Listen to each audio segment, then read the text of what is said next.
இப்போ ஒருத்தர் பேச போகிறாரு, அவர் பேசுகிறத கேட்டால் உங்களுக்கெல்லாம் என்ன தோணுன்னா, சார் முதல்ல உங்களை காப்பாற்றிக்கிங்க சார், அப்புறமா நீங்கள் அவங்கள பற்றிலாம் கவலைப்படலாம். என்ன சார் இவ்வளோ பாவியாகிறீங்களே நீங்கள் அப்படின்னு சொல்கிற லெவலுக்கு தோணலாம், தோன்றதுக்கு வாய்ப்பு இருக்குது. ஏன்னா ஊருக்குள்ள பேசிக்கிட்டு இருக்காங்க இவர் பேசுனதை கேட்டதுக்கப்புறம். யார் இவர்? எதிர்க்கட்சி தலைவர் எடப்பாடி பழனிசாமி அவர்கள். அவர் தான் அவர் பிரச்சாரம் பண்ணிக்கிட்டு இருக்காருன்றது நல்லா தெரியும். அந்த பிரச்சாரத்தில் ஒரு இடத்துல என்ன சொல்கிறாருன்னா, முதல்வர் இப்போ சமீபத்தில் பேசுகிறாரு, முதல்வர் மு க ஸ்டாலின் அவர்கள். நான் பாதி கம்யூனிஸ்ட்டுங்கிறாரு. அப்போ கம்யூனிஸ்ட் பார்ட்டியை பாதி விழுங்கிட்டார் அவர்.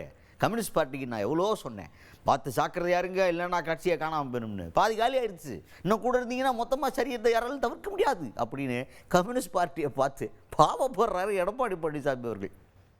இதில் என்ன ரொம்ப ஐரனினா, இவங்களை பார்த்து அதிமுகவை பார்த்து ஊரே பாவப்பட்டுச்சு.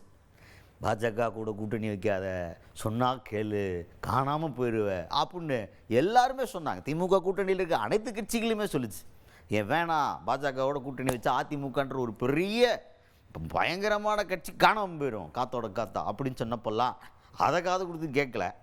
இப்போ கம்யூனிஸ்ட் பார்ட்டியை பற்றி இது அதிமுக கவலைப்படுது.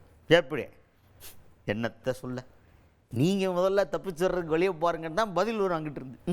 நேற்றுக்கு முன்தினம் திரு ஸ்டாலின் கம்யூனிஸ்ட் கட்சி மாநாட்டில் பேசுறார். நான் பாதி கம்யூனிஸ்டுகிறார், பாதி முழுங்கிட்டார், பாதி கம்யூனிஸ்ட் கட்சி விழுங்கி விட்டார். நான் அடிக்கடி சொல்லிக் கொண்டே இருக்கின்றேன், திராவிட முன்னேற்ற கழகம் செய்கின்ற தவறுக்கு துணை போகாதீர்கள். உங்களுக்கு என்று தனி மரியாதை இருந்து கொண்டிருக்கிறது, அது சரிந்து கொண்டிருக்கிறது என்று சுட்டிக்காட்டினேன். இல்லை இல்லை, நாங்கள் அவரோடு தான் தொடர்பு கொள்வோம் என்று சொன்னால், நேற்றுக்கு முன்தினம் திரு ஸ்டாலின் அவர் ரும்பல் மாநாட்டிலே பேசுகிறார், பாதி கம்யூனிஸ்ட் என்று சொல்லிவிட்டார். ஆக இருக்கின்ற கம்யூனிஸ்ட்ல பாதியை திமுக விழுங்கி விட்டது. இனியும் நீங்கள்